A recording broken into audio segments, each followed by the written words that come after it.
Okay, welcome to an episode of What the Hell's Going On Theater. This is Paper Airplane to prove a point about the 737 MAX.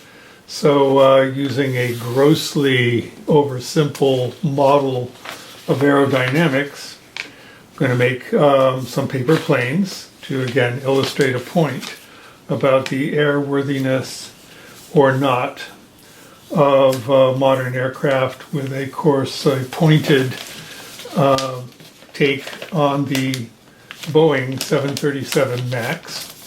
So here I'm making kind of the basic elementary child paper plane.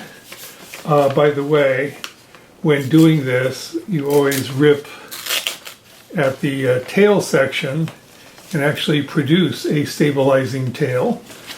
This is useful. Again, Aeronautics 101.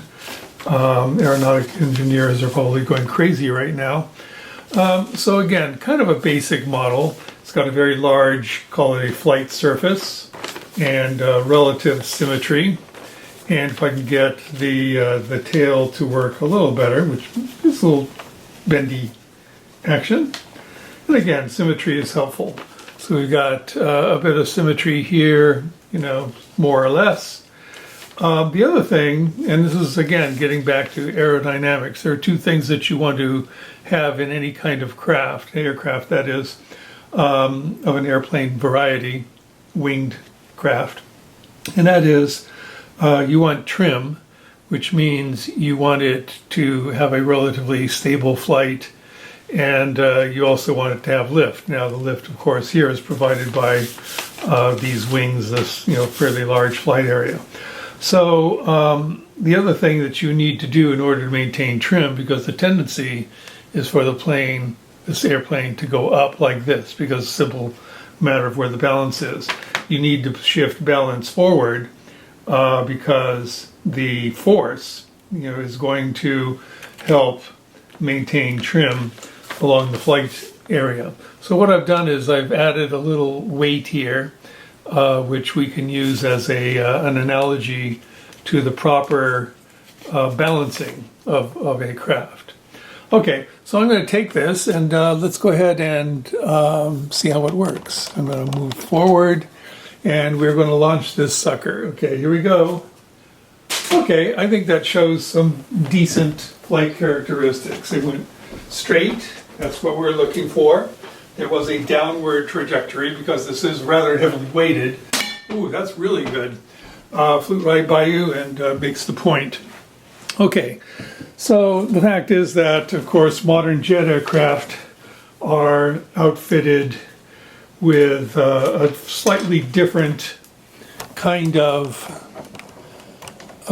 shape. And like I said, this would be kind of akin to an antiquated reciprocating engine kind of a layout. Now, what you can do, though, is, and again, anybody who's done paper airplanes probably knows all this, you can provide another curve, that is, another fold, so that you end up with something, again, in this case, there's lower flight surface, but you also can now have greater velocity. So this would be akin to a jet aircraft. And again, what you would do is put a weight onto the forward portion. In this case, it's probably going to be somewhat unbalanced given how the wings are, as you can see, sort of set back. But again, let's go ahead and see how this all works.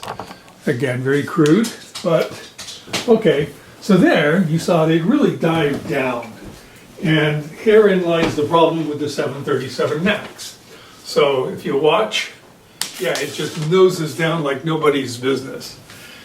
And the reason I'm pointing this out to explain how the 737 MAX is kind of fatally flawed, it is because of that very fact that when the 737 MAX was engineered, they took an existing airframe, the 737, called it Basic, Classic, and version 1, what have you, and they put larger engines on it.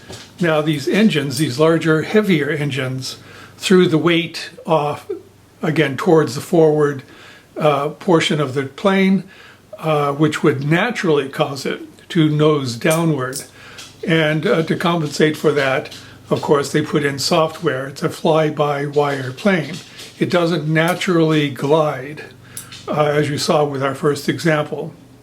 You know, again, propeller-driven planes generally, these lighter, civil aircraft, usually have pretty good glide characteristics. If the engine goes out, you've seen stories of landings on highways, maybe in fields, on engines that have failed in light single-engine aircraft.